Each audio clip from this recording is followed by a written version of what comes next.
Señor los bendiga, hermanos. Pues, como declarábamos hace un momento, estamos con gozo en esta mañana juntos ante la presencia de nuestro Señor, nuestro Dios, nuestro Hacedor y nuestro Sustentador.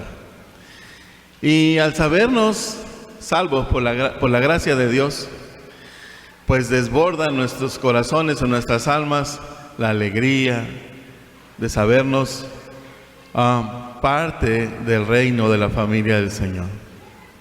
Y es un gozo.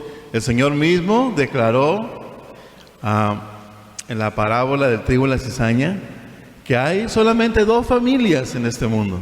Dos familias.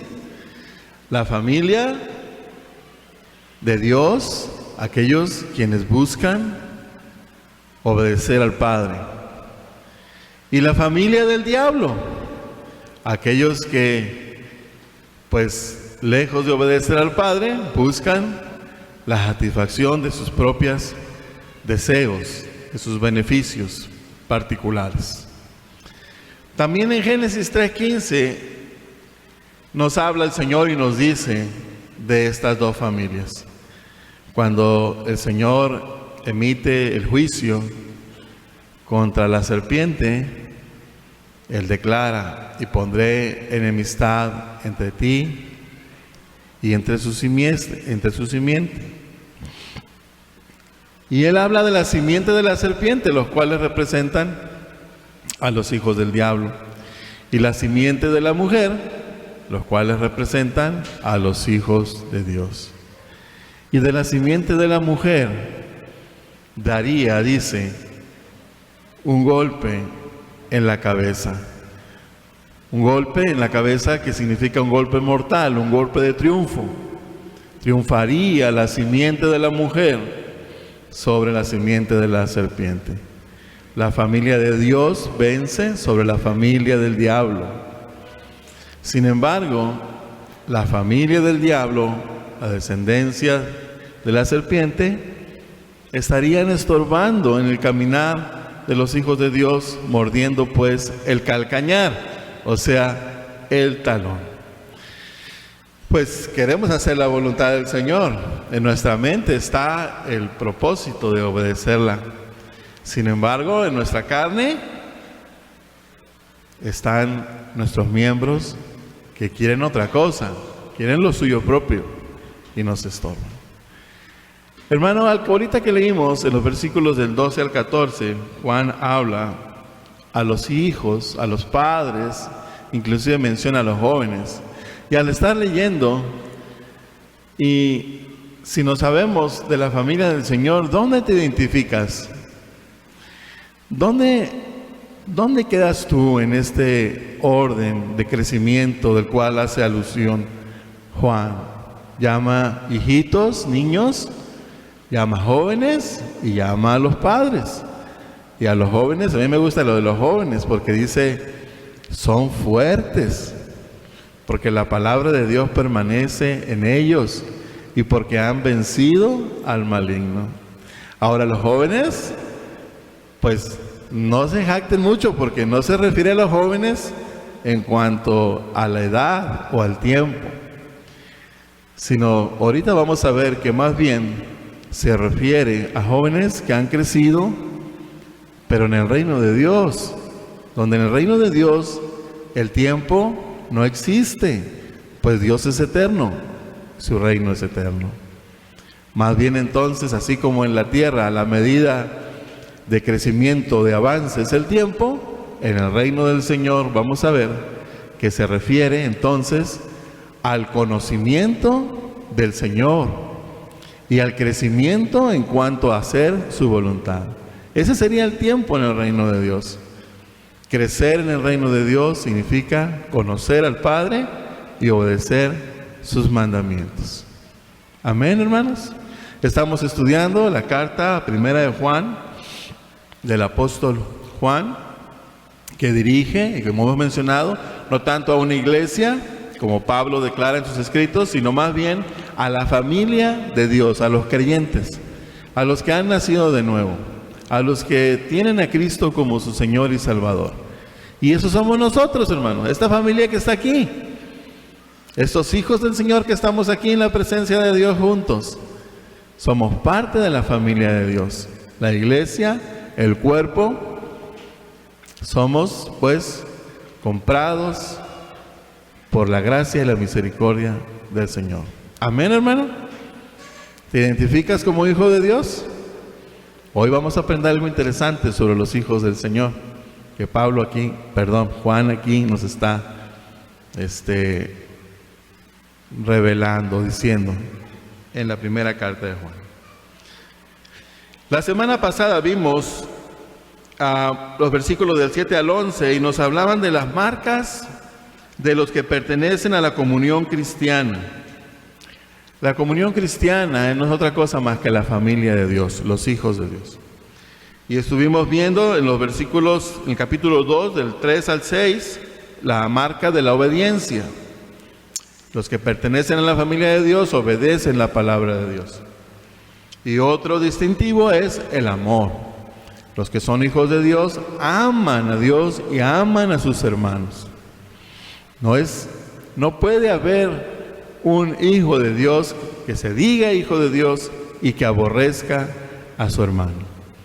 Y es palabras fuertes del apóstol Juan, pero que no es otra cosa más que la verdad de Dios en cuanto a medirnos o examinarnos a nosotros mismos de manera práctica si somos o no somos hijos de Dios. Si obedecemos la palabra y amamos al hermano, somos hijos de Dios. Esa es una forma práctica de entender y darnos cuenta de ello. Y esta mañana estaremos viendo que dentro de esta familia, la cual, como también Juan lo declara en el versículo 3 del capítulo 1, lo que hemos visto y oído, eso os anunciamos para que también vosotros tengáis comunión con nosotros, y nuestra comunión verdaderamente es con el Padre y con su Hijo Jesucristo. La comunión cristiana, la familia de Dios, es una familia que tiene comunión con el Padre y con su Hijo Jesucristo.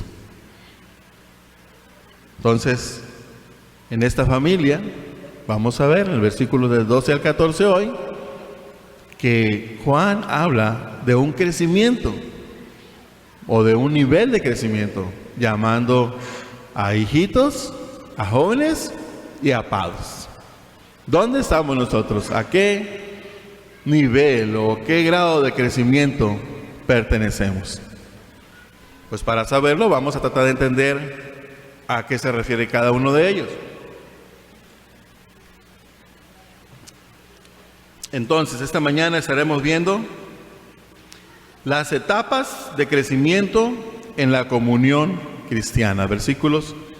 Capítulo 2, versículos del 12 al 14. Pero vamos a orar y vamos a pedirle al Señor, pues, que nos guíe, que ilumine nuestra mente y nuestro corazón para poder conocerle y entenderle lo que tiene el Señor para nosotros hoy. Amén, hermano. Vamos a orar juntos.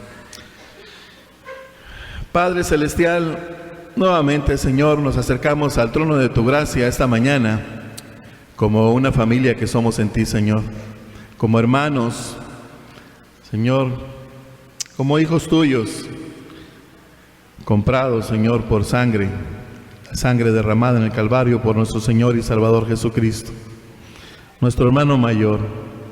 Señor, y nos acercamos a ti con temor y con temblor, descansando, Señor, en tu palabra que es fiel y verdadera. Confesamos nuestros pecados delante de ti. Tu palabra, Señor, declara que si confesamos nuestros pecados, tú eres fiel y justo para perdonarnos y limpiarnos de toda maldad. Así pues, Señor, nos acercamos a ti de una manera digna, confiando en tu perdón, y con confianza nos atrevemos a pedir por tu Santo Espíritu en nuestras vidas, nos ilumine, Señor, en el estudio de tu palabra. Guarda nuestra mente y nuestro corazón en este momento, Señor, juntos en ti, y podamos entender y conocer las verdades que tú tienes para nosotros el día de hoy. Pues te lo pedimos en el nombre de Cristo Jesús, nuestro Salvador. Amén. Muy bien, hermanos, capítulo 2, versículos del 12 al 14. Os escribo a vosotros, hijitos, porque vuestros pecados os han sido perdonados por su nombre. Dice el versículo 12. Y el versículo 13 y el 14 habla y dice: os escribo a vosotros, padres, porque conocéis al que es desde el principio. Os escribo a vosotros, jóvenes, porque habéis vencido al maligno. Os escribo a vosotros, hijitos, porque habéis conocido al Padre. Os escribo a vosotros, padres, porque habéis conocido al que es desde el principio. Os he escrito a vosotros, jóvenes, porque sois fuertes y la palabra de Dios permanece en vosotros y habéis vencido al maligno. Y es una repetición entre el versículo 13 y el versículo 14. Y Juan está haciendo un énfasis. Y él quiere que entendamos, que tengamos la seguridad de que pertenecemos a la familia de Dios, que somos hijos de Dios, miembros y parte de su reino. Es el énfasis que Juan hace en la repetición de estas cosas. Y primero dice, habla y en tiempo presente, os escribo, dice 12, 13, y final del 13, os escribo. Y en el 14 dice, os he escrito. La parte final también dice, llamando a los padres, os he escrito, y a los jóvenes, os he escrito. Un tiempo presente y un tiempo pasado. Una seguridad que podemos tener, que el apóstol Juan nos está diciendo, de que pertenecemos a la familia del Señor. De que ingresamos a la familia del Señor y que permanecemos en la familia del Señor. Y esas palabras nos dan consuelo y gozo. Pero vamos a ver, en el versículo 12 dice, os escribo a vosotros, hijitos. Y aunque se repite después en el versículo 13, parte C, os escribo a vosotros, hijitos, vuelve a repetir, porque habéis conocido al Padre. Parecería que se refiere a lo mismo, pero en el idioma original en el cual fue escrito la palabra, esto es en el griego, hay una diferencia que no vemos en el español. Hay una diferencia en cuanto al significado de hijos. Hijos. En el versículo 12, la palabra que se traduce del griego como hijitos es la palabra tecnia,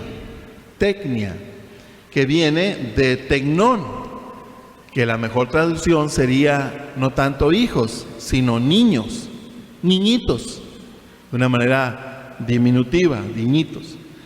Y esto da prominencia al hecho del nacimiento, o sea, de que hemos sido engendrados por Dios. Y se usa y se ve claramente en Juan 1:12. En el Evangelio de Juan 1:12 leemos: mas a todos los que le recibieron, a los que creen en su nombre, les dio potestad de ser hechos tecnón, y niños de Dios. Ingresan y pasan a ser parte de la familia de Dios. Entonces hay una diferencia entre niños, y en contraste con la otra palabra griega que también se traduce como hijos, es la palabra huíos, esa cual sí se traduce como, o debe traducirse como hijos, la cual destaca la dignidad y carácter de la relación, o sea, las acciones que tiene que ver con la voluntad. Primero, tecnón, tiene que ver con ser engendrados. ¿De dónde procedemos? ¿Quién nos engendró? Y la segunda palabra, huíos, tiene que ver con el sentido de la voluntad, nuestras acciones. Por tanto, es hijo el que hace la voluntad de su padre. De ahí entonces podemos saber que todos somos tecnos de Dios, pero no todos somos huíos de Dios. Pues solamente los que hacen la voluntad de su Padre reflejan el carácter del Señor. Este se usa en Mateo 5:9. Vamos a verlo. Huíos. El primero, en Juan 1:12, fuimos engendrados por el Señor, un nuevo nacimiento. Mateo 5:9 nos dice el Señor: En la Escritura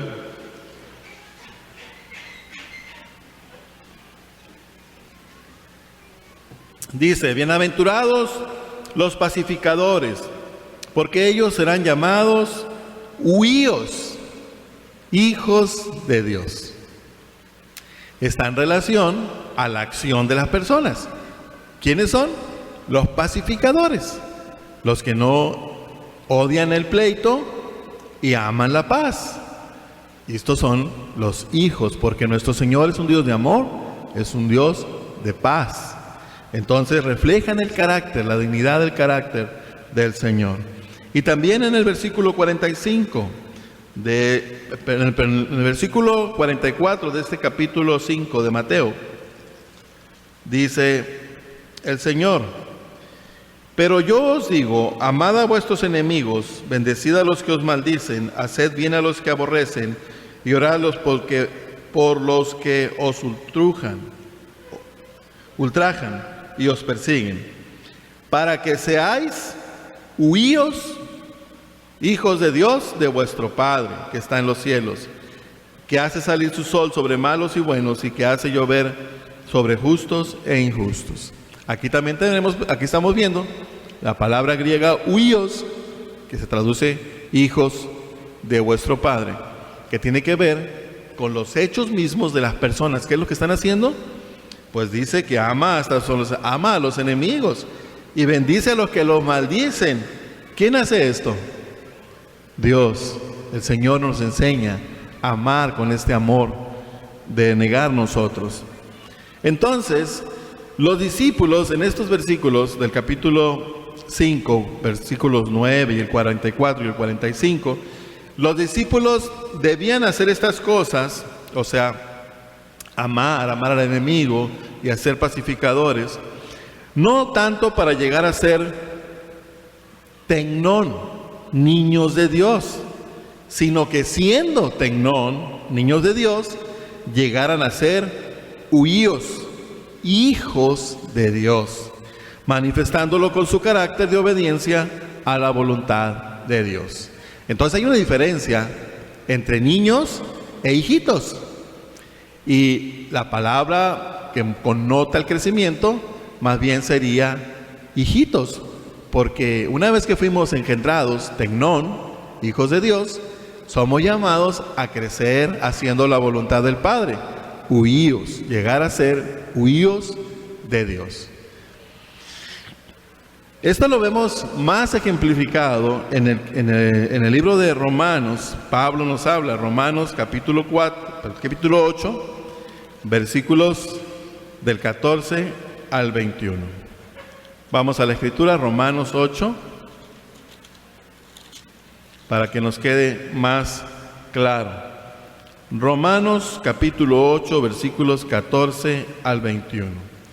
Dice la escritura: porque todos los que son guiados por el Espíritu de Dios, estos son hijos de Dios.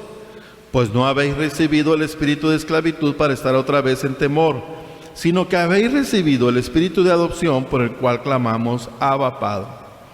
El Espíritu mismo da testimonio a nuestro espíritu de que somos hijos de Dios, y si hijos, también herederos, herederos de Dios y coherederos con Cristo, si es que padecemos juntamente con Él, para que juntamente con Él seamos glorificados.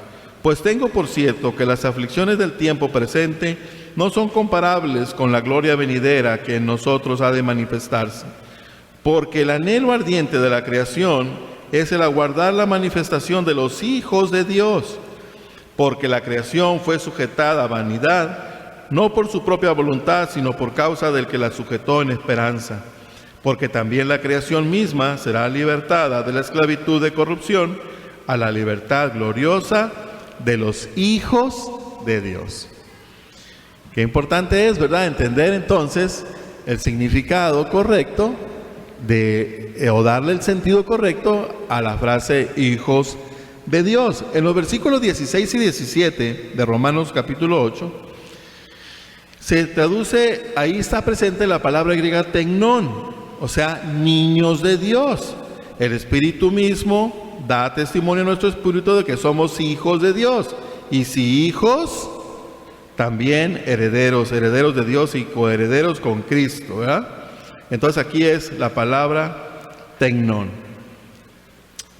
La palabra tecnón entonces pone el acento en su nacimiento espiritual.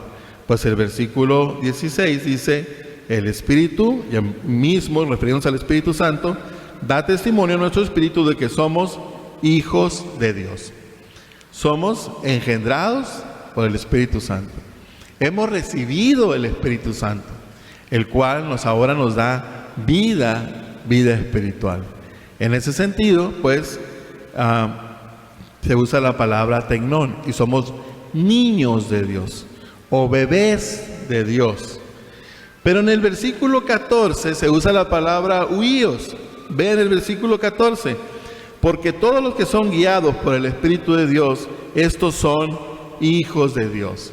Y este versículo enfatiza el hecho de que los que son guiados por el Espíritu Santo son hijos de Dios, donde la conducta de ellos da evidencia de la dignidad de su relación y semejanza con el carácter de Dios. Uno tiene que ver con el nacimiento, con haber recibido el Espíritu Santo, la regeneración que está haciendo el Espíritu Santo en nuestras vidas. Somos niños, somos bebés, somos de la familia de Dios. Y el otro, huíos, tiene que ver con nuestras acciones, con lo que hacemos, con la voluntad, con reflejar el carácter de Dios. Así entonces, vamos a poder entender que muchos, al ser ingresados en la familia de Dios, se quedan en la condición de tecnos, o sea, como niños de Dios, parte de la familia de Dios, sí, pero no tienen un crecimiento en cuanto a conocer la voluntad de Dios primero, para luego entonces ponerla en práctica. Y ahorita vamos a ver que esto precisamente va a referirse al crecimiento.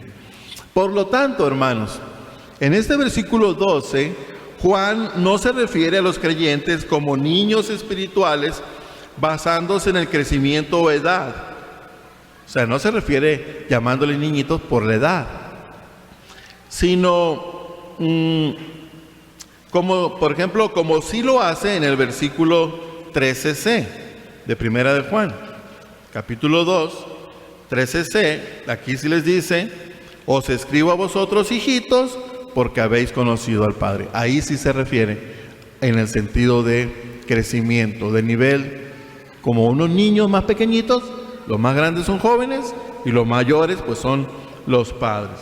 Entonces aquí más bien en el versículo 12 se refiere a toda la familia de Dios, a todos los que han sido ingresados a la familia de Dios, sean niños recién nacidos, sean jóvenes que han caminado ya un poco y crecido en el Señor, o sean igualmente los padres, a toda la familia, aquellos que han ejercitado en la piedad y se han mantenido hasta ese momento.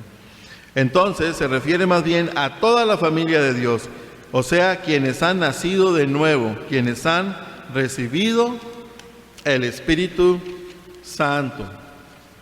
Y esto lo confirman las demás palabras o el resto del versículo 12, las palabras del apóstol Juan cuando dice en el versículo 12, os escribo a vosotros, hijitos, o sea, toda la familia de Dios, y les dice por qué, podemos saber que son toda la familia, porque vuestros pecados os han sido perdonados por su nombre. Pues todos los creyentes, ya sean grandes, padres, jóvenes o niños, todos los que han sido ingresados a la familia de Dios, han recibido el perdón de pecados. No importa qué tan crecido está, pero lo más importante, ha recibido el perdón de pecados.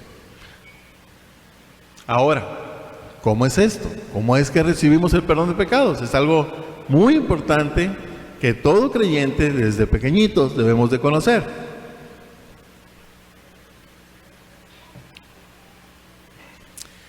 Y vamos a tratar de entenderlo así de una manera rápida, sin profundizar mucho, porque nos podríamos llevar horas y días estudiando lo que viene siendo la expiación de los pecados y todo lo que conlleva la obra de Cristo. Pero vamos a verlo de manera así, tratar de verlo rápido.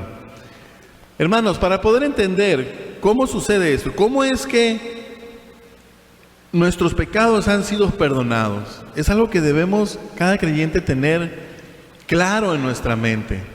Porque esto no viene siendo otra cosa, hermanos, que la justificación. Cuando cometemos una falta, un pecado por naturaleza, ¿qué es lo que tendemos a hacer? Tendemos a justificar nuestras acciones, a decir por qué hicimos aquello. O sea, no falté porque soy malo, falté porque me vi en la necesidad o en la situación, en la circunstancia de hacerlo. Tratamos de justificar nuestras acciones. Pablo en la carta a los Romanos, capítulo 8 también, vamos a ir ahí de vuelta.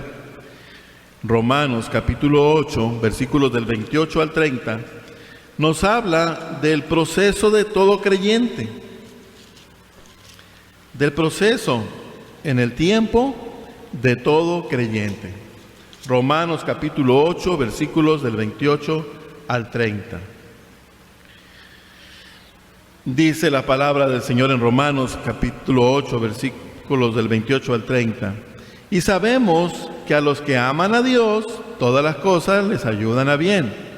Esto es, a los que conforme a su propósito son llamados. Porque a los que antes conoció, también los predestinó para que fuesen hechos conforme a la imagen de su Hijo, para que Él sea el primogénito entre muchos hermanos. Y a los que predestinó, a estos también llamó, y a los que llamó, a estos también justificó, y a los que justificó, a estos también glorificó.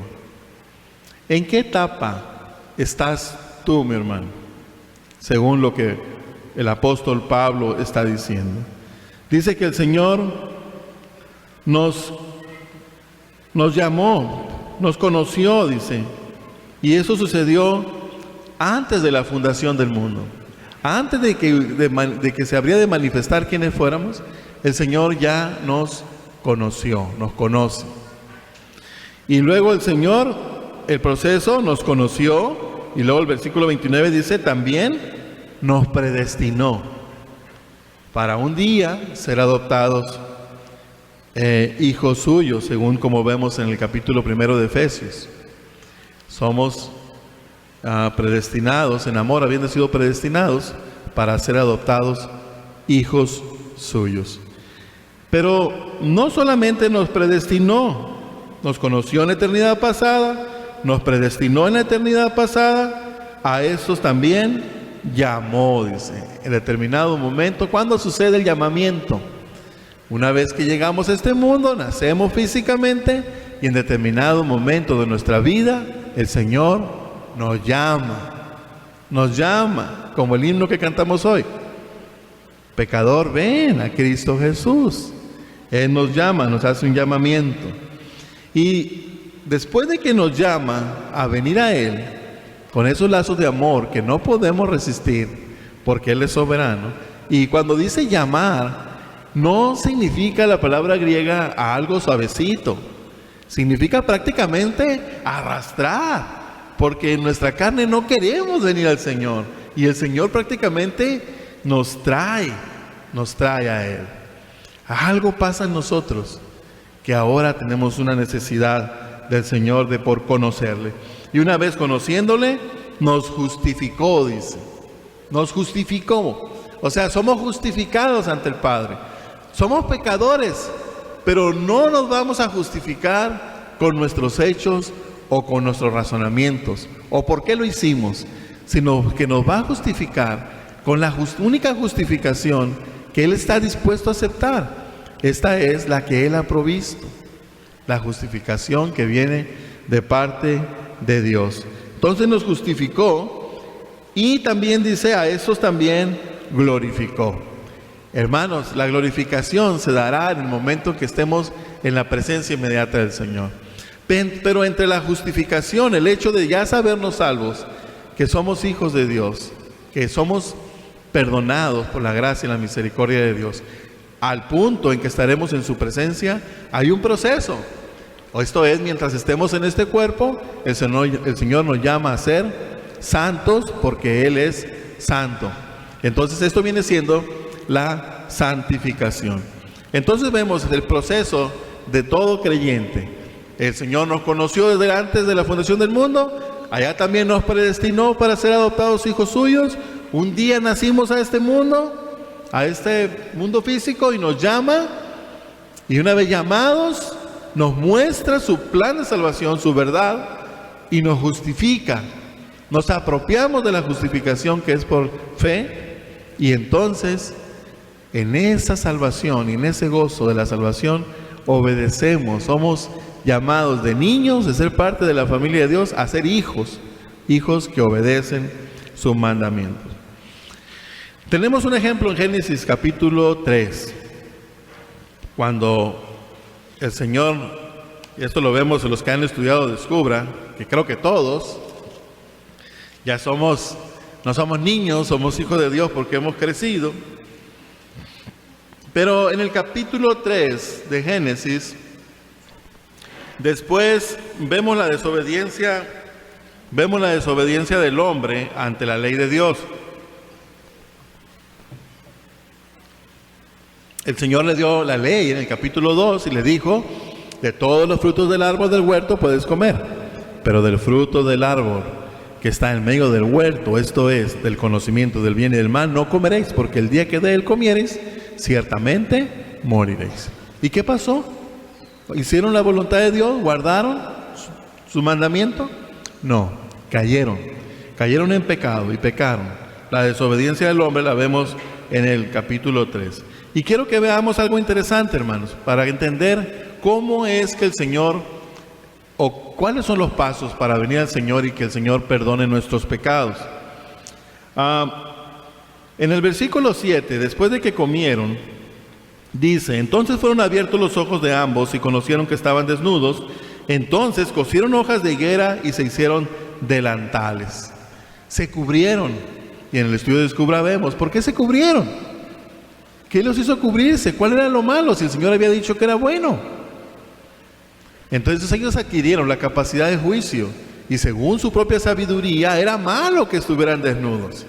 Había una diferencia entre los dos, y esa diferencia los hacía, según ellos, mal, que estaba mal, y se avergonzaron, y se cubrieron. Entonces se cubrieron. Pero fíjense en el versículo 8, después de haber pecado, en vez de haberse hecho delantales de hoja de higuera, yo creo que debieron haber corrido hacia el Señor, empezar a buscar a Dios. Padre, comimos del fruto que dijiste que no comiéramos. O sea, confesar su pecado. Sino que en el 8 dice: y oyeron la voz de Jehová que se paseaba en el huerto al aire del día. Y el hombre y su mujer se escondieron de la presencia de Jehová Dios entre los árboles del huerto. Dios se hace notorio al hombre. Dios se hace notorio, así como en el huerto Él se hizo notorio a Adán y Eva. ¿Con qué propósito? Dios sabía perfectamente lo que había pasado. Dios estaba en el momento en que pecaron. No es que Él desconociera, sino que Dios está dando la oportunidad al hombre de que Él venga y reconozca su pecado, que confiese su pecado. Pero en vez de confesarlo, dice que cuando oyeron la voz del Señor que se paseaba por el huerto, dice, se escondieron de la presencia de Jehová Dios entre los árboles del huerto. Mas Jehová Dios, dice el versículo 9, llamó al hombre y le dijo: ¿dónde estás tú? Ya no solamente se hizo notar de una manera: ahí está el Señor, ahí estoy, vengan a mí, sino que ya los llama y les pregunta: ¿dónde estás tú? ¿Ustedes creen que el Señor no sabía dónde estaban? Perfectamente sabía. Pero otra vez está dando la oportunidad al hombre que venga y sea él el que se acerque al Señor y confiese su pecado.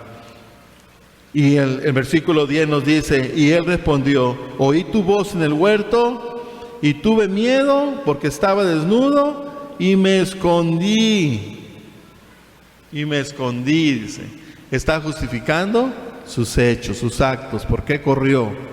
Dice: porque estaba desnudo y tuvo miedo de Dios, siendo que antes disfrutaba una comunión perfecta con el Padre. Y Dios le dijo: oh, ¿quién te enseñó que estabas desnudo?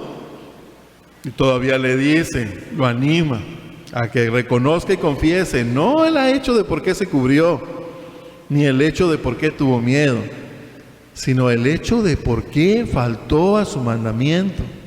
Y le dice, ¿quién te enseñó que estabas desnudo? ¿Has comido del árbol que yo te mandé no comieses? Y el hombre, todavía en el versículo 12, sigue queriendo justificar sus hechos, sus actos, y le dice, la mujer que me diste por compañera me dio del árbol y yo comí. Todavía le echa la culpa a Dios. Si no me hubieras dado esa mujer, que no hubiera faltado tu palabra y hubiera comido, pues yo no hubiera comido. La culpa la tienes tú, ¿para qué me la diste? Estaba muy a gusto, yo solo. No es verdad, ¿verdad? Sino que él, viendo los animales, no halló ayuda idónea para él. Pero Dios le proporcionó la ayuda idónea. Pero fíjense lo interesante de este punto, cuando él declara en el versículo 12, y yo comí. Dice lo mismo que Dios había dicho, ¿acaso habéis comido del fruto del árbol que te dije que no comieses? Sí, comí. En ese momento lo deja, ya no sigue cuestionando con él, porque ya confesó él su pecado. Y ahora se va, en el 13, ahora se va sobre la mujer. Y le dice, entonces Jehová Dios dijo a la mujer, ¿qué es lo que has hecho? Y la mujer, pues, fue más rápida en confesar cuando dice, no sin antes justificar sus actos, la serpiente me engañó. Dice. ¿Por qué comió? Porque la serpiente me engañó, justificó sus actos. Y dijo, y comí. Cuando declara y comí, ya confesó su pecado, el pecado de haber comido del fruto prohibido. Y entonces en el versículo 14 se va el Señor sobre la serpiente. Y ahí ellos sí no le preguntan nada ni le dicen nada, sino que sobre ella emite su juicio. Nos da a entender pues que el plan de salvación no es para la creación espiritual caída, sino que es para los seres humanos, a nosotros que somos creados a imagen y semejanza del Señor. Pero el hecho más claro que vemos del acto de justificación, de querer cubrir o querer presentarse ante Dios debido a sus razonamientos, es el punto donde ellos entretejen hojas de higuera y se cubren ellos mismos, tratando pues de cubrir su pecado. Y como estudiamos en el Descubra 1, Dios no les dijo, qué suave les quedó el modelito, ¿verdad? Sino que el Señor les proveyó túnicas de pieles. Y preguntamos en el estudio, ¿de dónde sacó las túnicas? ¿De dónde sacó las pieles?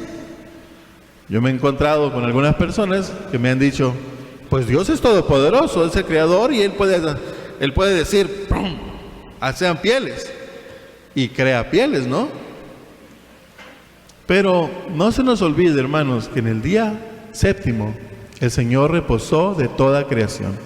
El Señor hizo toda su creación en 6 días y ahí terminó. Y Él ya no paró de crear cosas o darle forma. Simplemente ahora el Señor sustenta su creación con su poder.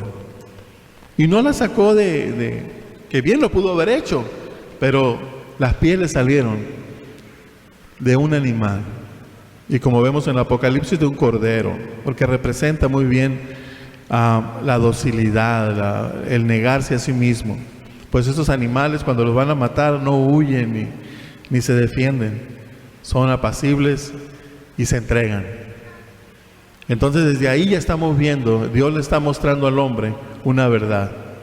Estás contaminado por el pecado, necesitas una nueva piel, necesitas un sustituto, alguien que pague por tus pecados, un vicario. Y entonces el Señor les provee. Entonces vemos ahí que son perdonados nuestros pecados cuando confesamos nuestro pecado. Cuando confesamos nuestro pecado, como dice 1 Juan 1:9, que si confesamos nuestros pecados, Él es fiel y justo para perdonarnos de toda maldad. Sin embargo, ¿cómo puede nuestro Dios, que es justo,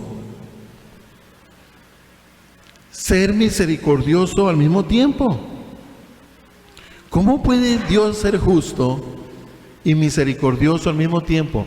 Cuando entendemos que justicia es darte lo que por la ley te mereces, dice el Señor que si la paga del pecado es la muerte, y si hemos pecado y Él es justo, tiene que ejercer justicia sobre nosotros, tiene que cumplir su justicia, y la paga de nuestro pecado es la muerte.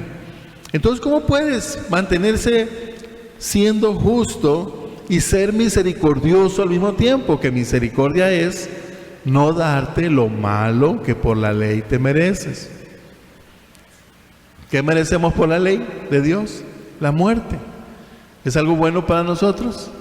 No, es algo terrible, porque entonces estamos condenados por la eternidad.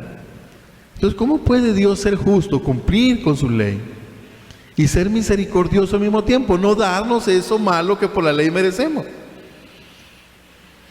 Y eso lo estudiamos y lo vemos en el ejemplo en Éxodo 12, cuando vemos la mortandad de los primogénitos, la última plaga que Dios manda a través de Moisés al pueblo de Egipto. ¿Recordamos ese hecho?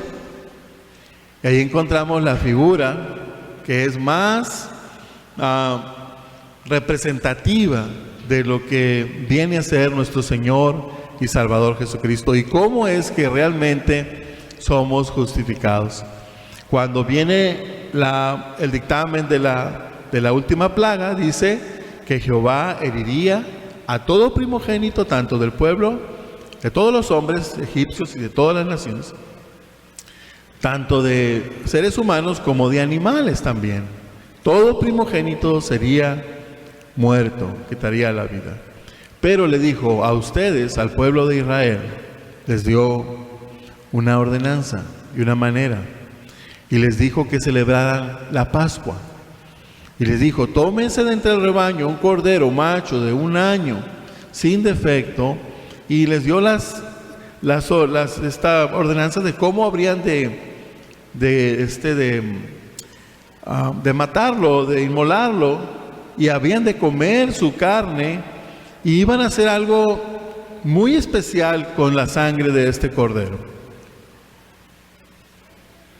La sangre del cordero, dice, tomen la sangre y marquen los marcos, el dintel, ¿verdad?, los travesaños de la puerta.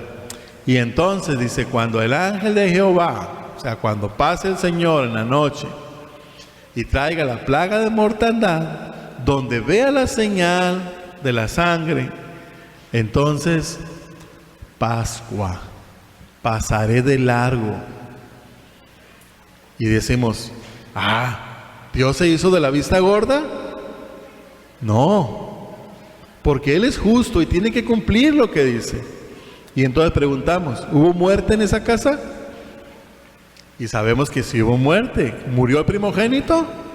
No, murió un sustituto, el cordero que el Señor mismo había dicho que tomaran, o sea, el Cordero de Dios, el que proveyó Él mismo. Una manera, un plan maravilloso de salvación. El justo por los injustos. El Señor Jesucristo, así como el Cordero, que no tenía ni una culpa y que fue sacrificado por el primogénito, representaba el primogénito a toda la humanidad. Así pues, el Señor pagó por nuestros pecados y consumó la obra expiatoria, o sea, la solución o la reparación del problema del hombre, su pecado ante Dios. El hombre cometió pecado, el hombre tenía que pagar por sus pecados.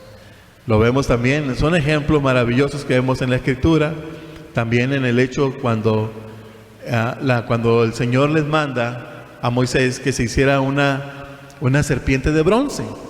Cuando el pueblo de Israel era picado, ¿verdad?, mordido por las serpientes en el desierto, porque habían blasfemado el nombre del Señor, ellos le pidieron a Moisés: óranos a Dios para que nos perdone.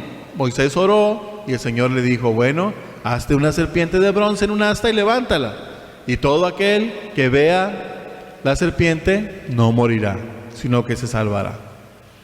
Al ser picado por la serpiente, entonces todo lo que tenían que hacer era voltear y mirar a la serpiente levantada de bronce. Y decíamos, ¿por qué serpiente? ¿Por qué no un gallo? ¿Por qué no un cordero? ¿Por qué no otra cosa? Porque vemos ahí la importancia de que la que estaba cometiendo el agravio contra el hombre era la serpiente, pues era la que lo estaba mordiendo. Entonces la serpiente era la que tenía que pagar por eso. Por eso esa serpiente representaba pues a nuestro Señor Jesucristo, en el sentido no de maldad, como la serpiente que representa al diablo, sino en el sentido de procedencia.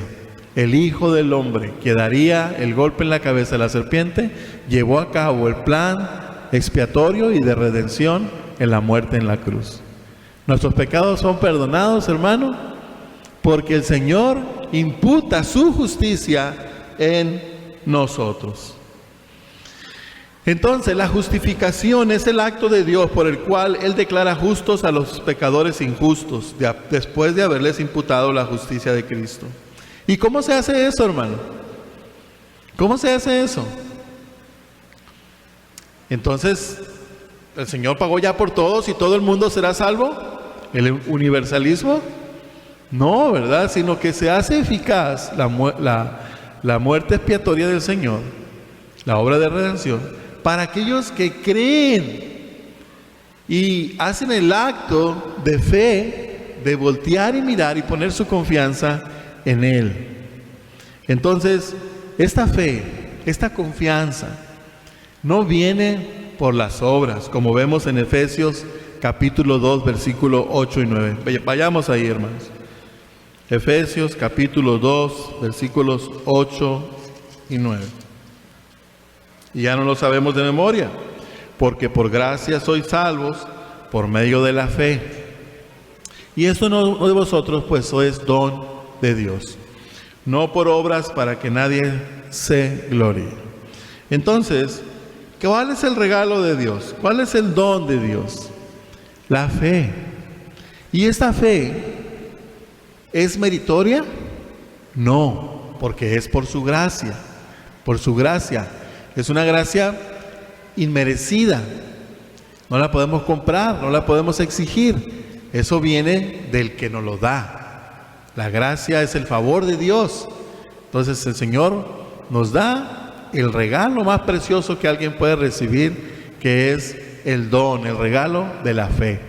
Creer en Jesucristo como nuestro vicario, como nuestro sustituto, como nuestro Salvador, como nuestro Redentor, el que paga el precio que la ley de Dios demandaba de nuestros actos. Porque la paga del pecado es la muerte. El precio muy grande, muy alto. Y nadie hay que pague el precio y viva, porque el precio mismo es la vida. Solamente el Señor en su sabiduría y en su amor desarrolló el plan de salvación para el ser humano. La justificación requiere una fe viva y real, no solamente decir que tengo fe, que se manifiesta por las buenas obras. En el versículo 10 de este mismo capítulo 2 de Efesios, dice, porque somos hechura suya, creados en Cristo Jesús para buenas obras, las cuales Dios preparó de antemano para que anduviésemos en ellas. Entonces, hermanos, cuando no conocíamos el plan de salvación y la obra redentora del Señor, hacíamos obras para salvación. Pretendíamos congraciarnos con Dios, con nuestros actos, con nuestros hechos, porque nosotros fuimos los que pecamos. Pero el precio es muy alto y no había quien lo pudiera pagar y seguir vivo. Entonces hacíamos obras para salvación. Pero hoy hacemos obras no para salvación, sino por la salvación que hemos recibido. Y entonces cambia el matiz de las cosas. Y de hecho el cambio también del día del Señor. Antes el día del Señor se realizaba en sábado, ¿verdad? Primero se trabajaba y luego se servía al Señor. Pero ahora es cambiado al domingo, el primer día de la semana.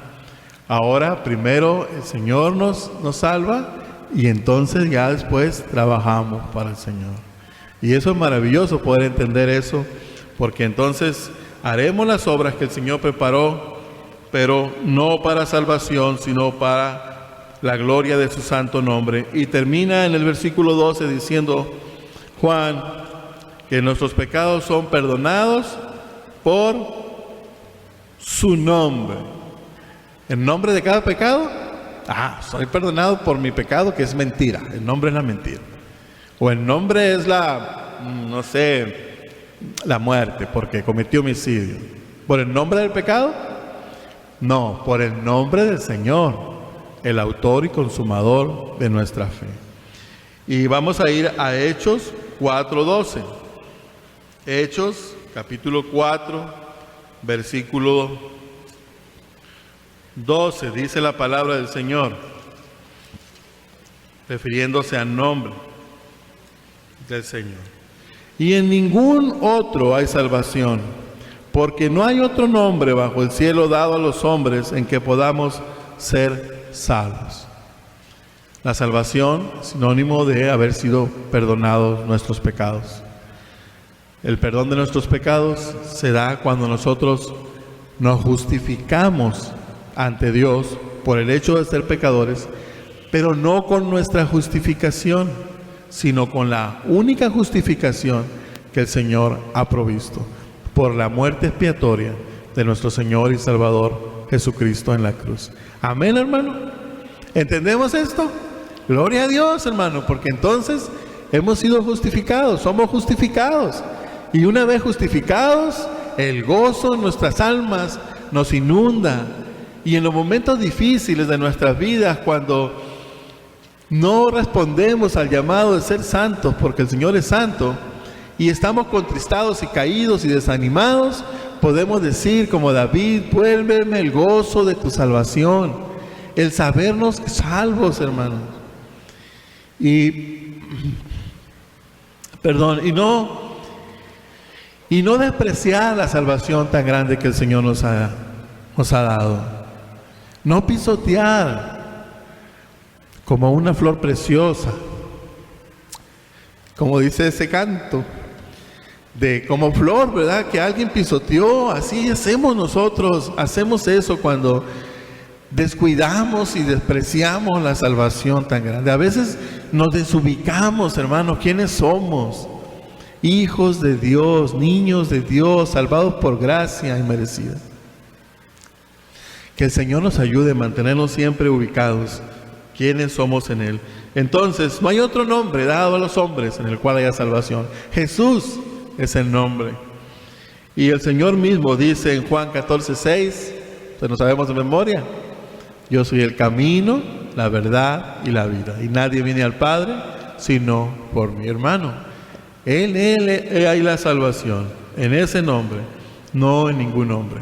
Entonces vemos que las etapas de crecimiento que Juan aquí nos está hablando: primero, nacer a la comunión cristiana, o sea, venir a ser parte pues de la familia de Dios. Ese es el nacimiento, el nuevo nacimiento. Nacemos a la vida gloriosa en la comunión con el Padre y con los hijos de Dios, con la familia de Dios. Como Juan mismo está diciendo hoy, nuestra comunión, os escribo para que tengan comunión con nosotros, y nuestra comunión verdaderamente es con el Padre y con su Hijo Jesucristo. Nacer a la familia de Dios, primer paso, ya nacimos, amén. Somos parte de la familia de Dios, somos niños de Dios, somos, como decíamos en el griego, tegnos de Dios. Ya nacimos. Ahora el Señor nos llama a que seamos huíos, hijos de Dios, pero en la connotación de hacer la voluntad, en la connotación de nuestros hechos. Etapas de crecimiento, en el versículo 13 y 14, Juan nos dice, y vamos a verlo, no corrido, sino de manera, en el orden como veríamos el crecimiento físico. El crecimiento físico, primero que nace el bebé, luego viene a ser de un bebé, ¿a qué pasa a ser? Un niño. Y después de ser un niño, vas a ser un joven. Y después de joven, vas a ser un adulto, o sea, un padre. Y se caracteriza porque se reproduce, porque da fruto, porque protege, porque provee, porque guarda, ¿verdad? Porque enseña la palabra del Señor. Entonces vamos a ver el primer punto. Después de que hemos nacido, ya somos parte de la familia de Dios. Y recuerda, hermano, ubícate. ¿Dónde estás tú al ir analizando estas cosas? Gloria a Dios, porque ya estamos en la familia de Dios. Ahora, ¿soy niño? ¿O soy joven? ¿O soy padre? ¿Qué eres? ¿O has crecido? ¿O resulta que todavía soy un bebé? No tiene nada que ver con el tiempo, sino que en otras palabras, el tiempo en el reino de Dios es el crecimiento, el conocimiento de Él y hacer su voluntad. Eso es lo que marca el crecimiento. Entonces, hermanos, niños, primer punto, etapas del crecimiento, son 3. Niños, según Juan, versículo 13 del capítulo 2, la última parte, versículo 13c. Os escribo a vosotros, hijitos, porque habéis conocido al Padre. Y aquí, esta palabra, hijitos, es otra palabra en griego, que significa, o del griego, paidia, que es un diminutivo de la palabra griega pais.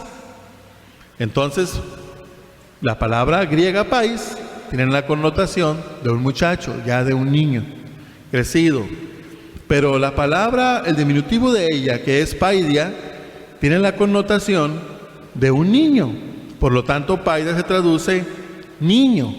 Ahora sí, basado en crecimiento, no en haber sido procreado, sino ahora sí en el sentido de crecimiento. Ya no somos bebés, eso es un niño. Un niño. Ahora, en el sentido espiritual, en el sentido físico se refiere al crecimiento de edad en el tiempo. Y en el sentido espiritual se refiere al crecimiento del conocimiento del Padre, tanto intelectual y también en obediencia a su voluntad. Entonces ellos tienen una característica: han conocido al Padre.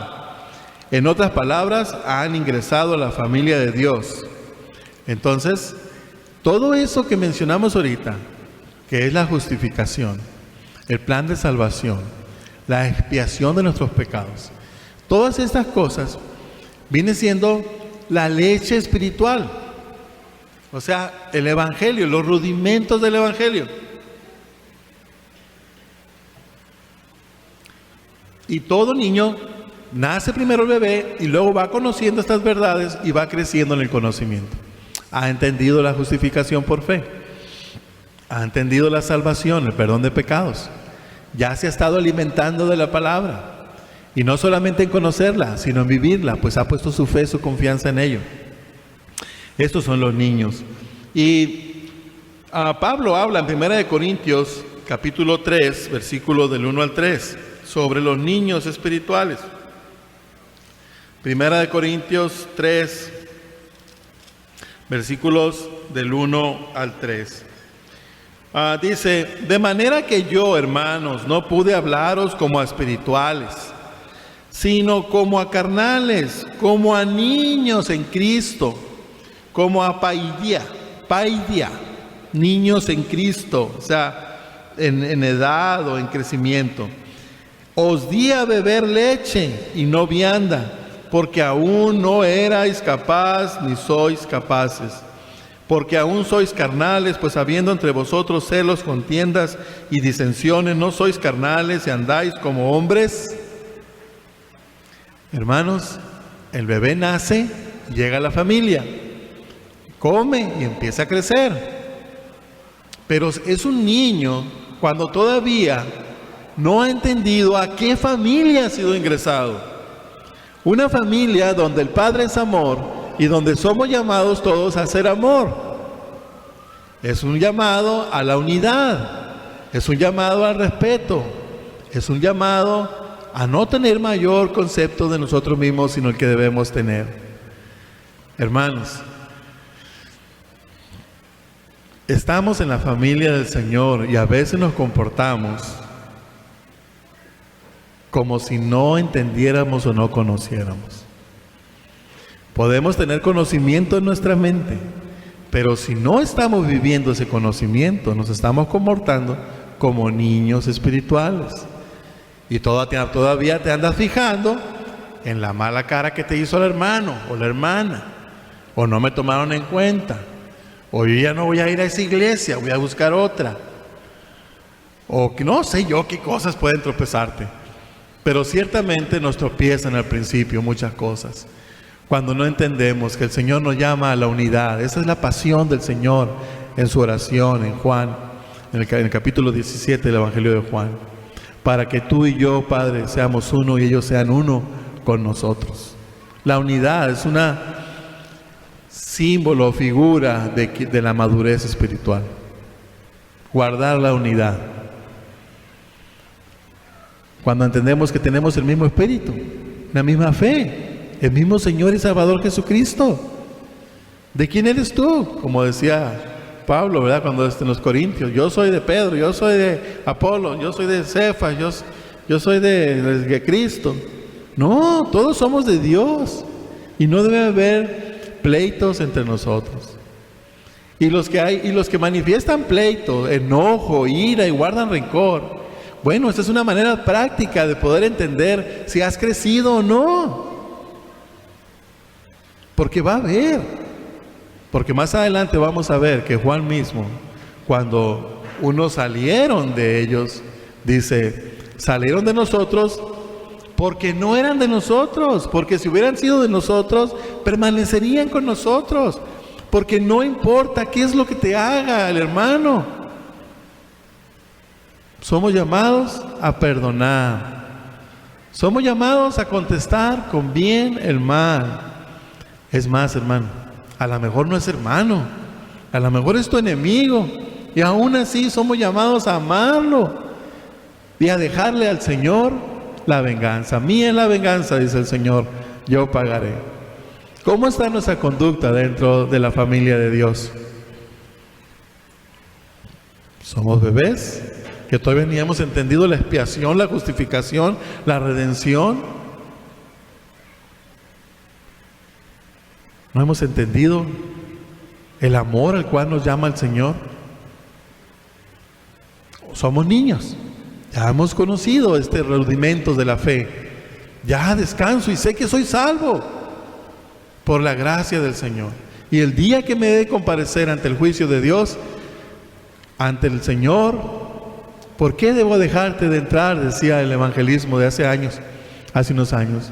Si el Señor les preguntara, ¿por qué dejarte de entrar si eres pecador? Poder decirle, Señor, es que no merezco entrar, porque por mis obras no merezco estar a tu lado, la salvación. Más bien por mis obras merezco la muerte eterna. Pero no vengo a ti, Señor, con mis obras, justificándome por mis hechos, sino vengo con la justicia de Cristo, pues Él ha pagado por mis pecados.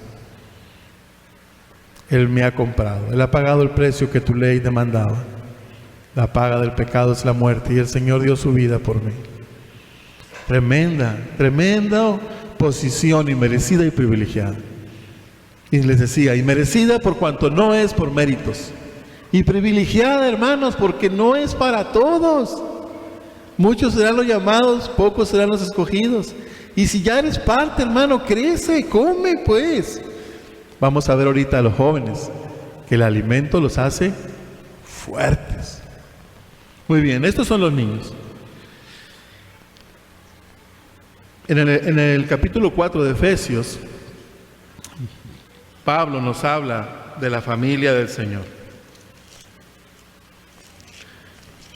Efesios capítulo 4, y nos habla de la unidad en el Espíritu.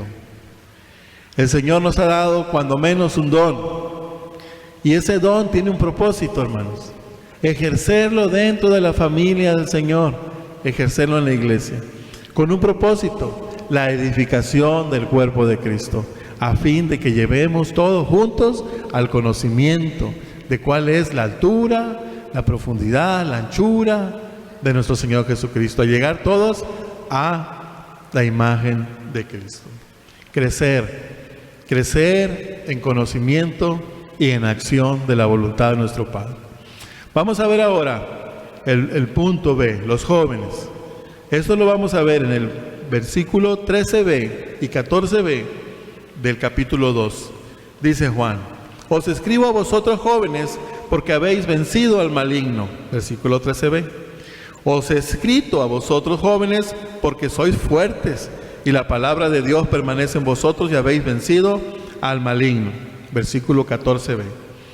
El apóstol Juan repite la frase os escribo para enfatizar la certeza de que pertenecían a la familia de Dios, como ya hemos dicho. Ahora, 3 características de los creyentes que han crecido a la posición de jóvenes. Y no estamos hablando de los jóvenes de edad, sino los jóvenes en la familia de Dios, jóvenes en el reino de Dios. Muy bien, primero, la palabra de Dios permanece en vosotros.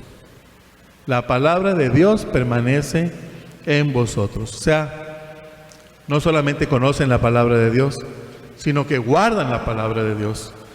En el capítulo 4 del Evangelio de Juan, versículo 34, vemos una declaración de nuestro Señor Jesucristo referente a la palabra de Dios. Juan capítulo 4, versículos 34, dice la palabra del Señor. El Señor mismo, Jesús les dijo: mi comida es que haga la voluntad del que me envió y que acabe su obra. ¿Qué hace la palabra de Dios? ¿Qué viene siendo la palabra de Dios? Y no tanto el conocerla, como dice Cristo, sino hacerla. Es su alimento. Hermano, ¿qué pasa cuando una persona se alimenta? ¿Está todo tilinque o está fuerte? Está fuerte, no está débil, se fortalece en el Señor.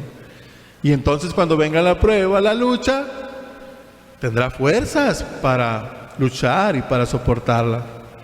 Ahora, la palabra de Dios permanece en ellos. ¿Qué otra cosa? Dice la misma palabra sobre ella misma. ¿Qué es la palabra de Dios? Según Pablo en Efesios capítulo 6. Fíjense bien, Efesios capítulo 6, versículo 17b.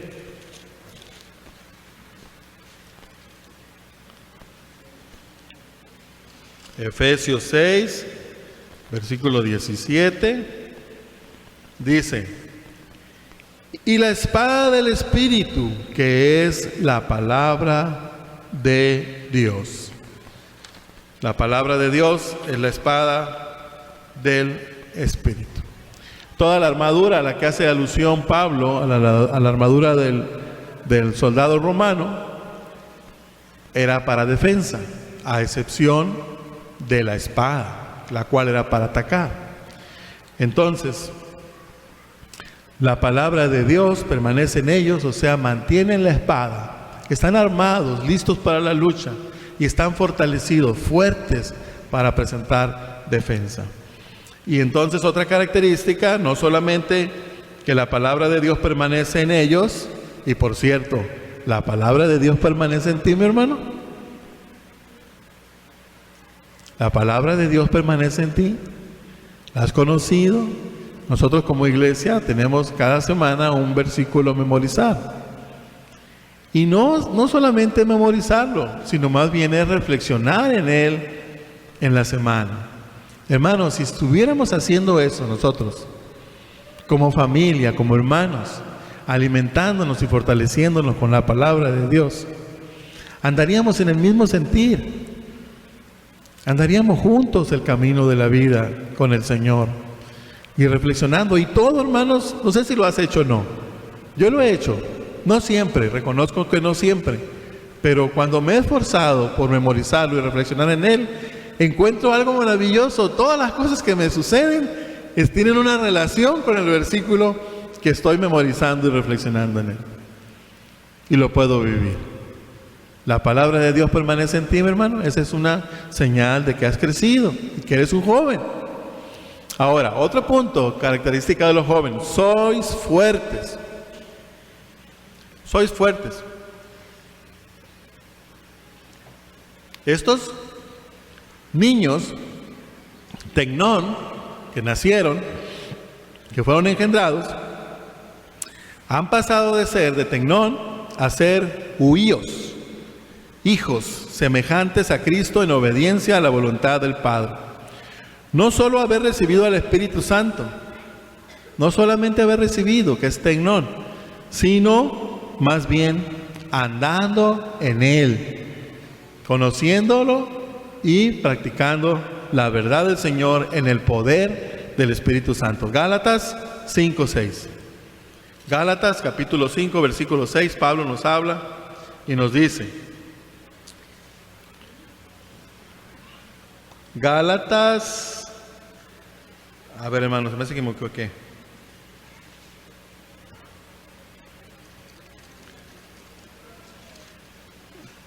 Es 16. Me comí ahí en un número. Es Gálatas capítulo 5, versículo 16.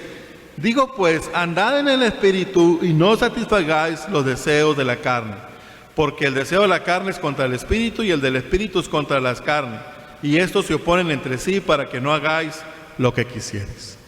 Andar en el Espíritu, hermano, es obedecer los mandamientos, andar en un estilo de vida que glorifique a nuestro Dios, obedeciendo sus mandamientos. Entonces seremos hijos en el sentido de voluntad, reflejando la dignidad y el carácter de nuestro Dios. Somos hijos porque hacemos lo que el Padre hace. El mismo Señor dijo a los judíos que habían creído: vosotros sois hijos de vuestro padre el diablo, porque las cosas de vuestro padre queréis hacer, y vuestro padre es mentiroso y homicida desde el principio. En el sentido de voluntad, hermano, ¿qué nos caracteriza? ¿Hijos de Dios o hijos del diablo?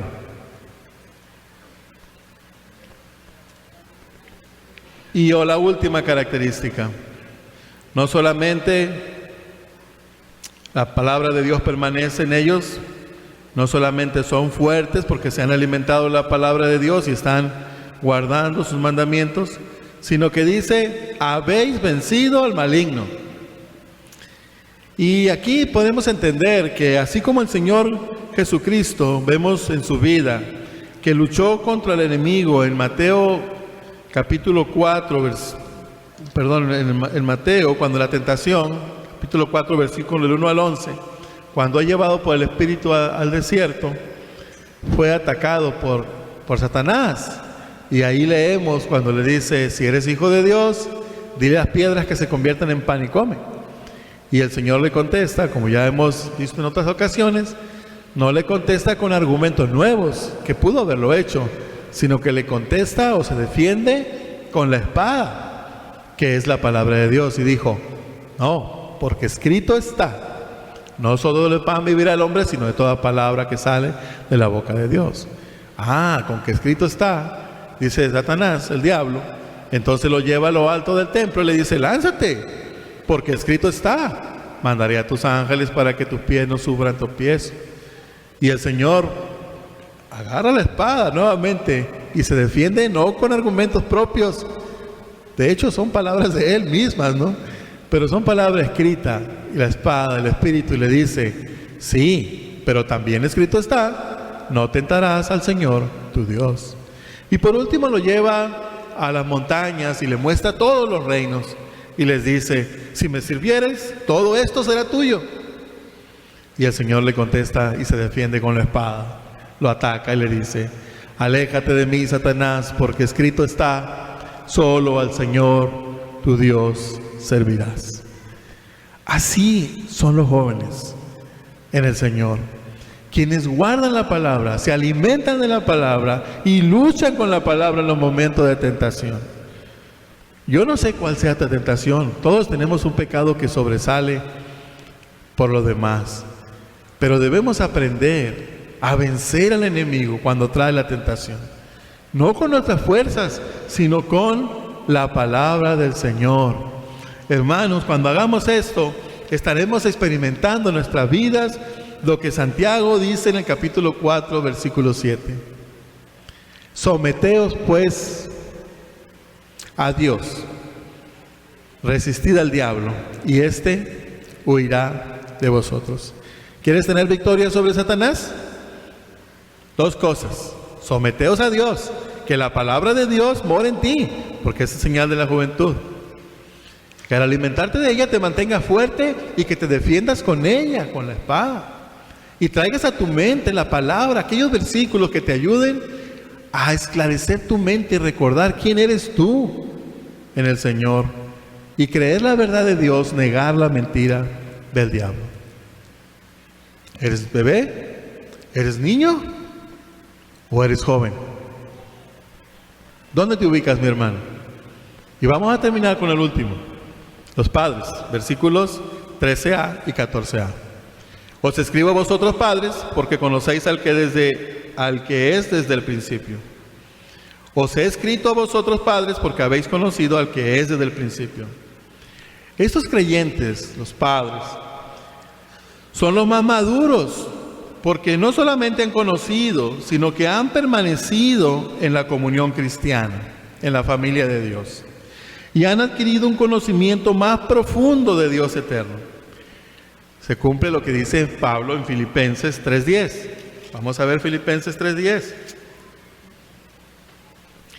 A fin de conocerle y el poder de su resurrección y la participación de sus padecimientos, llegando a ser semejante a él en su muerte. ¿De qué está hablando este versículo? No solamente conoce y permanece, sino que ha experimentado en su vida los padecimientos del Señor. Como Pablo dice, ¿qué esperas, hermano, como cristiano? ¿Una vida sin problemas? Como dice, pare de sufrir. No, dice, ven a Cristo y tus problemas se acabarán. No, al contrario, ven a Cristo y empezará la verdadera lucha, hermano. Pero haber padecido por el Evangelio es como las heridas del Señor mismo en la cruz. Apocalipsis nos presenta al Señor Jesucristo como un cordero inmolado. Y veremos si de alguna forma podemos hablar de un traje, como si el Señor mismo tuviera el traje, pero un traje cosido, mostrando unas heridas. Y nosotros estaremos allá con un traje nuevecito, porque el Señor pagó por nuestros pecados. Pero hermano, también nosotros manifestaremos las heridas por el Evangelio. Cuando perdonamos, cuando soportamos, cuando somos agraviados.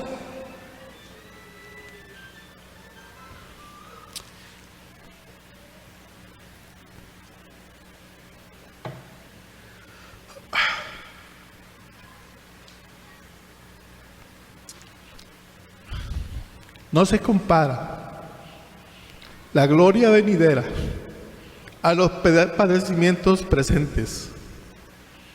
Con gusto padeceré los padecimientos de Cristo por amor al que me salvó, por amor al Señor. Ser semejante a Cristo, no solamente cumpliendo la voluntad del Padre, sino también resistiendo los golpes, hermanos, que, como dice Pablo, a veces recibimos del mundo, aún dentro de la iglesia, de hermanos y aún de pseudo hermanos. Porque no todo el que está en una iglesia es hijo de Dios, pero el que es hijo de Dios permanecerá en una iglesia. Y el sentido de permanencia es crecimiento en el conocimiento y en práctica. Creyentes maduros porque han permanecido en la comunión cristiana y han adquirido conocimiento más profundo de Dios eterno.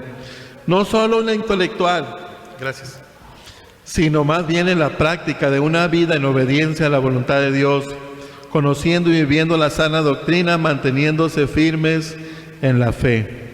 Efesios 4:14.